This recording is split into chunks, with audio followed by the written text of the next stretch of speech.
is many teams are looking to do more premium build outs. Many teams are looking to expand and kind of grow these entertainment venues outside their ballparks. So they need to recoup those investments through revenue.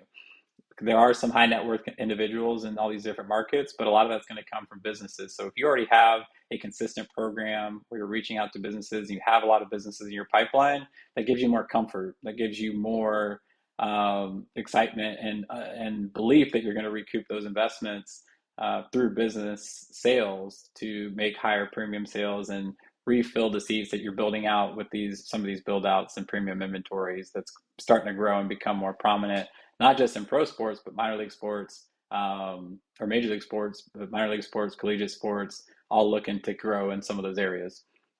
So a couple of things I share with new sellers that relates to reaching out to businesses. The first thing to remember is you're reaching out to them. So if they were interested, they would have reached out to you. So I've shared this stat before, but 95% of the people that are in your target account list are not interested. So that's where it comes back to tying marketing in to make sure that we're providing messaging on the front end, but understanding when you're reaching out to someone not interested is different than talking to someone who's bought tickets before and maybe has an implied interest. I had a sales consultant come in. His name's Jake Dunlap. He said this. I wrote this down on a sticky note and kept it with me, and I always think through it. But selling business outcomes, not tickets.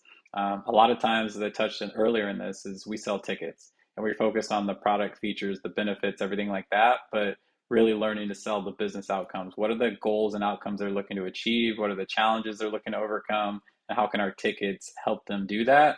That's the mindset we need to be in. Being a consultative seller, so not being transactional, but really consulting them through the process, making multiple contacts within an organization or within an account. You want to have that. One is security. If your person leaves, you have other people in there, but that's where you can start to cross sell and find other opportunities, or what we call multi-thread within an organization. So if you're talking to the head of sales, they have a different use case than the head of finance versus the head of marketing versus the CEO. So you want to make sure that you're making contact and outreach with all of them. If they all talk like, hey, did you get a call from this person from XYZ sports team? That's a win. That's huge for you because that means that there's interest, but it's good to have different people advocating for you within the organization because companies buy now in committees. They don't just have one person who's making the decision, maybe if it's a small business, but for the most part, they're buying in committees. So you want advocates across all lines of business and they all see value in what it is that you're offering. That's how you can build some of these large sales opportunities and bigger sales that you can make by selling to businesses. The other thing I'd say is watch your game film. So it's cringeworthy, and I watch my videos every week, and it's difficult to watch that sometimes and hear your voice, but you need to go back and replay the videos. There's tools and technologies out there that allow you to record your videos. They can score it for you. They allow you to go back and watch at certain points in the video that you can work on and coach with your leader and everything like that. But it's really good for you to understand, like, all right, in this appointment I had, or in this discovery call, where did things go south if you didn't close the deal, or what did you do well that as a leader you could share with other people on your team, or just yourself, you could see, all right, I want to make sure I do that in others. I wanted to ask these 5 or 6 questions. Did I ask them? I wanted to make sure I gave this value prop. Did I land that? You're going to forget because there's so much that happens within a 15-20 minute conversation. You need to go back and watch that and make sure that you're always honing your craft. And then the last thing I'd say is when you're doing outreach, just understanding that a majority of the people you reach out to are not going to be interested when you first start. So typical conversion rates on a business is less than 1%. What I'm really trying to do is get that 1% up to 3 to 5%. So getting a couple more meetings, getting a little deeper in the process, cross-selling opportunities so that you can grow those accounts more. I'm not trying to take that from 1 to 50% because that's not realistic, but if you can get a couple more percentage points at a higher revenue amount, that's going to do tremendous things for your business and just for your overall revenue. So a couple things just to make sure that you're aware of when you go into it. Things maybe not to do when you're reaching out to businesses. Not try and be their friend. If that relationship forms, that's great. But at the end of the day, that's not the end goal. You're not trying to necessarily become best friends with them because they're busy. They're focused on building their business and they want somebody, not necessarily that they like. I know a lot of times we say people buy from people that they like, but they really buy from people that they trust and think can help grow their business and help them achieve their goals and outcomes. So don't expect them to share about themselves. Don't overqualify them over the phone when you start reaching out. Um, really just trying to understand what their business needs are, articulate that, and just get to the next part of the conversation, which is a meeting. Don't try and close them when you first reach out to them. They're not going to be ready to purchase. Again, it's just getting that meeting set with them. So don't start pitching products and benefits and throwing pricing at them. And then the last thing I'd say is business people are used to making decisions. So when you get to that point later in the conversation where you presented your value proposition, you justified why they should purchase, don't be afraid to ask for the sale. For me, one of my first bigger sales was a $40,000-$50,000 sale. And that seemed crazy to me that someone would spend that much money, but it was for a business that was doing tens of millions of dollars. So that's a drop in the bucket as relates to their overall revenues. And if they think they're going to get a positive ROI, where I've seen some companies get 15, 20x ROI on their investment just through tickets and bringing people to games, like that's a smart business decision for them. So we need to be comfortable and confident delivering that price point and asking for the sale and just being quiet and listening to what they say, because that's not going to phase them. Or maybe the consumer you may scare with that price point. Businesses are used to making purchases like that. And a lot of the vendors they already work with and things they purchase are triple, quadruple what your tickets are. So that's nothing to them. So a couple ways that companies use tickets. The biggest three that I like to highlight are with current clients.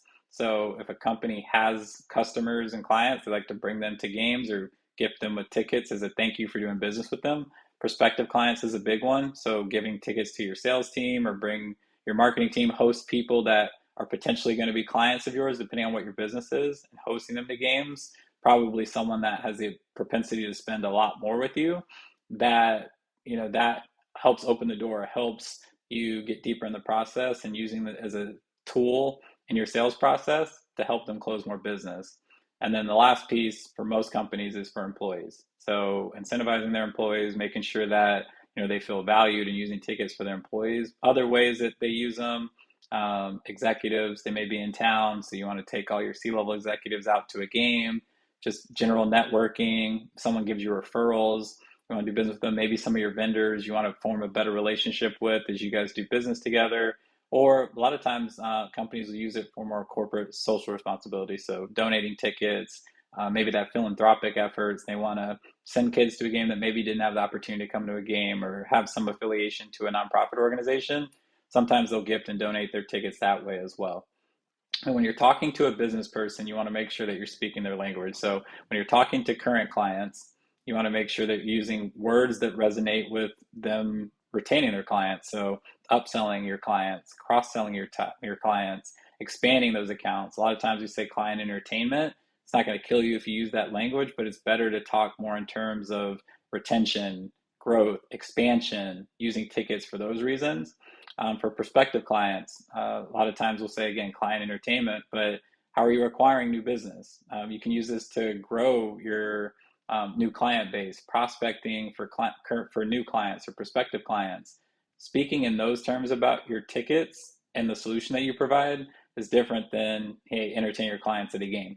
And then same with employees, differentiating from the competition, rewarding, incentivizing your top performers is different than making sure that the employee morale stays high. There's a lot of words that I learned very early in my career that, again, most people will probably understand what you're talking about, but it's not as clear towards a business outcome. That more implies fun. And now they're looking at that as a cost versus an opportunity to grow their business and getting an appropriate ROI from it. There's tons of industries that you could work with. Some that come to mind that throughout my career we've worked with is IT, financial services, insurance companies, construction. A lot of those blue collar industries, they do a lot of business with sports teams, but I wouldn't limit yourself. What I would do is make sure that you look at who's already buying from us. Is there an industry that you've sold to well or that already purchases from you? And this goes back to making sure you have strong data and systems in your CRM process so you can pull this data and information so you can target the right companies. You can always try and tap into new segments and new industries, but I would start with the ones that are probably not fully tapped into and fully saturated, and really make sure that you focus on those that are already buying from you. You can use those testimonials, you can use credibility statements. Maybe they know people already in that industry, so it's a light comparison. But I would focus on maybe 2 to 3 that you sell well, your company sells well, and continue to go deeper into that before branching out to other industries. But the good thing about sports teams and sports tickets is you can really sell to any industry. It's where you're going to have the most success, and that's probably going to be from people that already do business with you, or companies, the type of companies that already do business with you. So I've touched a lot about personas and making sure that you speak specifically to the persona that it is that you're selling to. So a lot of times, if it's a small business, you're going to target the CEO, the president, the owner of a company. If it's maybe a mid-sized business, you'll talk to someone who's the head of sales, someone who's the head of marketing, maybe a head of HR, maybe a CFO. But really understanding what the based on their persona is, what are their responsibilities, what are their business goals they're looking to achieve, what are the challenges they face, so that when you go out and have that conversation with them, you're talking towards that. And I'll share an example here in a little bit. Um, the other thing I would say when reaching out to business people is really thinking about how they're viewing this purchase. Like a lot of times we think that our competitors and the competition or other sports teams in our market, and it might be, but if it's working for them, continue to have them work with the other teams in your market, and the reason to bad talk them or anything like that. Really what you're trying to compete for, because where a lot of the money lies is within their marketing budgets. And sometimes their employee budgets and their employee rewards budgets and things like that. But that's a small percentage versus their marketing budgets, where most companies are always looking to expand their business, grow new business, acquire new customers, and that a lot of times falls within marketing. So if you can have an educated conversation around where are they allocating their dollars from a marketing perspective, and try and take some of that from their paid ads budget or their events budget or conferences they go to, and understand what's the return they're getting from that. Are they get an appropriate ROI from that? Could they take some of that and apply that to tickets because you've seen other clients of yours see success with it and tell those stories, and they're achieving a 5, 10x ROI? You can't guarantee that or promise it for them, but you can share how others are having success, and maybe they look to move that money or allocate new budget towards tickets. Now you're talking business terms. You're not talking tickets. You're not just hoping that this is something they do, or talking from or taking from their entertainment budget. You're looking at, I want to be integrated into your programs for how you grow new business or how you acquire and retain your clients. Different conversation than you should buy tickets because it'd be great for your business.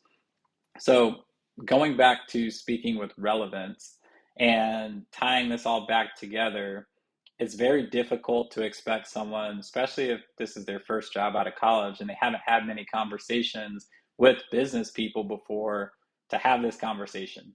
So what I've coached and what I really focus on in my training is for salespeople to leverage tools like ChatGPT, leverage LinkedIn so you can get more information. You can even search on Google if you needed to understand what are some of the challenges that they face and what's recent news about that company. So if you plug that into ChatGPT and have 2 to 3 talking points that you can use on your email outreach and your phone calls and discovery calls, things like that, that resonate, that show I understand what this person's challenges and opportunities for growth are. If you don't know the ins and outs of it, they can expand more on it, but it gives you credibility. Most salespeople are going to go with a generic approach, or maybe just go right in and start pitching product. You can differentiate yourself from all the others out there, specifically in sports, if you can talk through opportunities that are going to help that person specifically. I saw someone recently post on LinkedIn about what percent of a certain industry is buying their product. I think that's great. Like that resonates with people as they see that. They're like, okay, this person gets it. They're talking in business terms, not, you should come have fun at our outing, at our event, or our venue. So using ChatGPT is a great way to get up to speed, especially if you haven't talked to many business people. In one exercise I did, took a group 30 minutes to get up to speed on how certain personas could utilize tickets. It would have taken them years of just trial and error, going on meetings, talking to people, interviewing people, just to understand how industries bought tickets. The way we learned about certain industries is each of us would take an industry. If we had success, we'd put together a report, and once a week, we would all share, all right, in financial services, this is how people buy our tickets right now.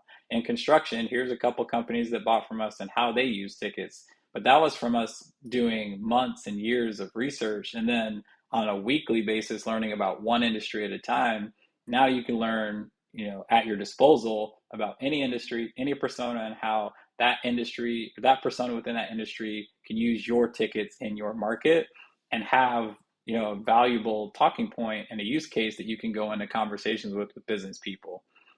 So bringing that all together, for me, when I do my outreach and where I coach teams and coach people to do their outreach, obviously you start by introducing yourself. This is over email and phone call. It's a very similar message, and explain the reason for your call. You know that you're reaching out to a president of, let's say, for example, a plastics company, and you know that based on their industry and what their persona is, what their title is, there's two or three things that you know they're focused on. So it could be expanding into new markets, or it could be looking to reduce costs. So you want to state that, not necessarily that you know you're right, because they may say, oh, that's not my what I'm focused on, or not my challenge. And then you can open up to, okay, well, what are some of your challenges? Now you're in a conversation.